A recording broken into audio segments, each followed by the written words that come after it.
সুপ্রিয় দর্শক আসসালামু আলাইকুম, কেমন আছেন আপনারা? নিশ্চয়ই ভালো আছেন। আজকের ভিডিওতে আপনাদের সবাইকে স্বাগত জানাচ্ছি। আজকে আমি আপনাদের সাথে শেয়ার করব কিভাবে শুরু হয় লেবার পেইন। তাহলে চলুন মূল ভিডিওতে যাওয়া যাক। বাই দ্য ওয়ে, মূল ভিডিওতে যাওয়ার আগে একটা কথা বলি, আমি আমার চ্যানেলে pregnancy related, specially normal delivery related অনেক ইম্পর্ট্যান্ট তথ্য ভিডিও আকারে শেয়ার করে থাকি। এই তথ্যগুলো আমার পার্সোনাল এক্সপেরিয়েন্স ও আমার ডক্টরের সাজেশন থেকে নেওয়া। তাই আমার চ্যানেলটিকে যদি একবার আপনারা ভিজিট করেন, তাহলে আপনারা আপনাদের প্রশ্নাতীত মনের অনেক প্রশ্নের উত্তর পেয়ে যেতে পারেন। আমন্ত্রণ জানাবো আমার চ্যানেলটিকে একবার ভিজিট করে দেখার জন্য।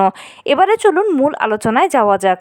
আমি শুরুতেই আজকে আলোচনা করব কিভাবে শুরু হয় লেবার পেইন।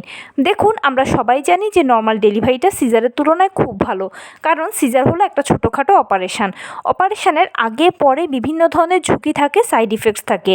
নর্মাল ডেলিভারির ক্ষেত্রে কোনো ঝুঁকি, সাইড ইফেক্টস কিছুই থাকে না। সেই জন্য সব জেনে বুঝে আমরা সবাই নর্মাল ডেলিভারিকে পছন্দ করি। সন্তান জন্মদানের ক্ষেত্রে আমাদের অন্যতম পছন্দের পদ্ধতি হলো নর্মাল ডেলিভারি। এখন যেহেতু নর্মাল ডেলিভারি একটা প্রাকৃতিক পদ্ধতি, তাই প্রথম থেকে শেষ পর্যন্ত প্রতিটি ধাপই প্রাকৃতিকভাবে শুরু হয়ে প্রাকৃতিকভাবেই শেষ হবে। জোর করে ডাক্তার দিয়ে টানা হ্যাচড়া করে বিশেষ কোনো কলা কৌশল, স্পেশাল কোনো ওষুধ কোনো মতেই কিন্তু কিছু সম্ভব নয়। তাই অবশ্যই এটার জন্য আপনাকে ধৈর্য সহকারে অপেক্ষা করতে হবে। জেনে রাখবেন, নবম মাসে 37 থেকে 40 সপ্তাহ হচ্ছে নর্মাল ডেলিভারির আদর্শ সময়। নর্মাল ডেলিভারিগুলো 37 থেকে 40 সপ্তাহের মধ্যে অটোমেটিক হয়ে যায়। এবারে কারো 37 সপ্তাহে হয়, কারো 38 সপ্তাহ, কারো 39, কারো 40 সপ্তাহে হয়। আপনার যখনই আপনি নবম মাসে পড়বেন, তখনই খেয়াল করবেন নিজের মধ্যে কিছু সিমটমস দেখতে পাচ্ছেন।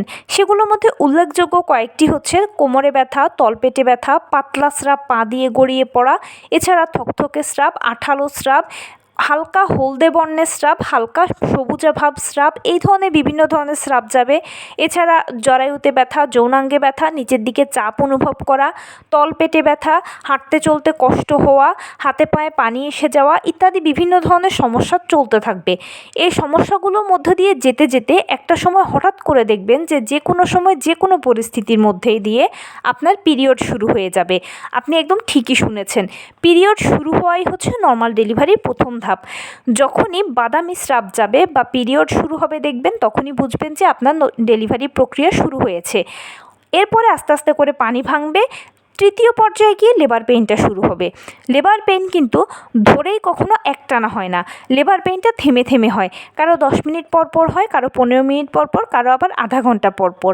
এটা প্রথমে হালকা থাকবে, তারপরে মাঝারি হবে, তারপরে ভারী হবে। লেবার পেইনটা যখন শুরু হবে, তখন কিন্তু যে কোনোভাবেই শুরু হতে পারে। কেউ বলে যে পেটের এক পাশ থেকে শুরু হয়, কেউ বলে যে আবার তলপেট থেকেই শুরু হয়, আবার কেউ নর্মাল পেটে ব্যথার মতোই ফিল করেন এবং আস্তে আস্তে সময়ের সাথে সাথে বাড়তে থাকে। তবে ব্যথাটা যেরকমই হোক না কেন, এটা আমি আবারও বলছি, কারো 10 মিনিট পর পর, কারো 15 মিনিট, কারো 20 মিনিট পর পর হবে। এটা একটানা কখনোই হবে না। যদি আপনার একটানা ব্যথা হয়, তাহলে বুঝে নেবেন যে সেটা অন্য কোনো কারণে হচ্ছে। তখন ডাক্তারের সাথে সেক্ষেত্রে যোগাযোগ করে নেবেন। আরেকটা কথা বলি, অরিজিনাল পেইন আসার আগে কিন্তু ঘন ঘন ফলস পেইন হয়। ফলস পেইনটা কেমন? সেটা কোমরের দিক থেকে আসবে, তলপেটের কাছে এসে পায়ের নিচ দিয়ে চলে যাবে। খুবই অল্প সময়ের জন্য থাকবে এটা, কিন্তু একটু ঘন ঘন হবে।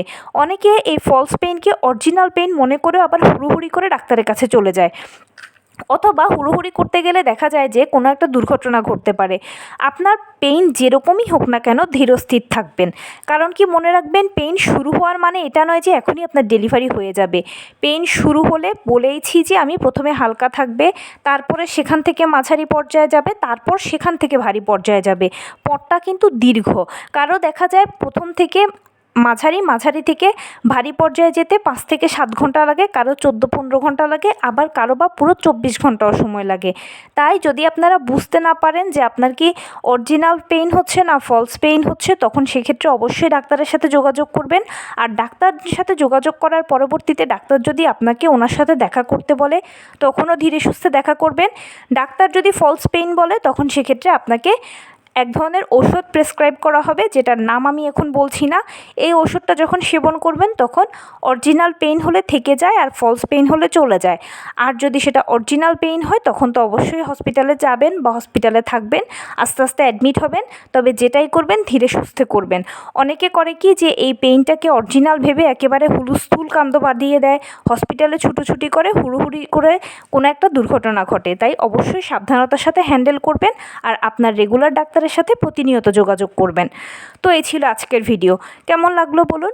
যদি ভালো লেগে থাকে ও হেল্পফুল হয়ে থাকে তাহলে প্লিজ লাইক, কমেন্ট, শেয়ার করতে একদম ভুলবেন না। আর সেই সাথে আমার চ্যানেলটিকে সাবস্ক্রাইব করার বিনীত অনুরোধ রইল। পাশে থাকা বেল আইকনটি ক্লিক করে দেবেন যেন আমি ভিডিও আপলোড করার সাথে সাথে আপনারা নোটিফিকেশান পেয়ে যান।